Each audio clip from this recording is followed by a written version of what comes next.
Assalamualaikum warahmatullahi wabarakatuh. Perkenalkan, saya Ahmad Subakti dengan NIM C0C01918. Baiklah, di sini saya akan presentasi tentang memahami konsep dan pencatatan kewajiban jangka panjang dan ekuitas dengan dosen pengampu Bapak Wirmi Eka Putra SEMSI. Baiklah, yang pertama tentang klasifikasi kewajiban jangka panjang. Kewajiban atau liabilitas jangka panjang menurut PSAK adalah kewajiban yang diperkirakan secara memadai tidak akan dilikuidasi dalam siklus operasi normal, melainkan dibayar di luar tanggal waktu tersebut.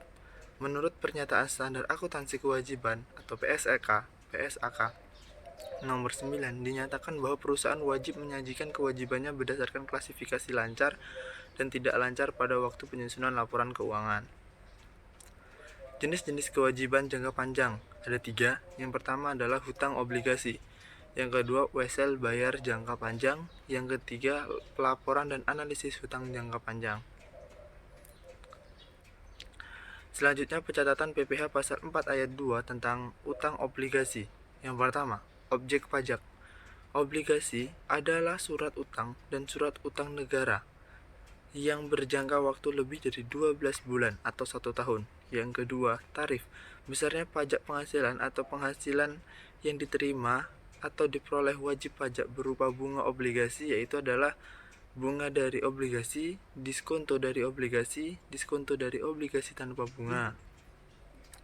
Dan yang ketiga ada pemotongan pajak. Penerbitan obligasi atau konstodian selaku agen pembayaran yang ditunjuk atas bunga dan waktu diskonto yang diterima pemegang obligasi dengan kupon pada saat jatuh tempo bunga obligasi dan diskonto yang diterima pemegang. Obligasi tanpa bunga pada saat jatuh tempo obligasi. Yang keempat, pengecualian. Ketentuan di atas tidak berlaku dalam hal penerimaan penghasilan bunga obligasi. Selanjutnya, pencatatan PPh pasal 4 ayat 2 atas penjualan saham.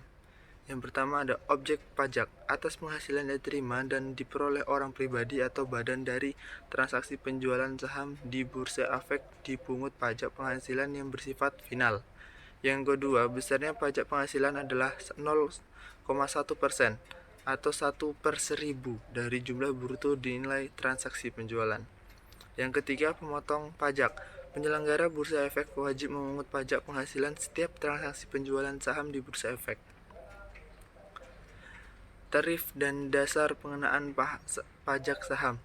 Dalam pasal 2 dan 3 KMK nomor 282/1997 disebutkan besar tarif pajak penghasilan atas penjualan saham adalah 0,1% dari bruto transaksi penjualan.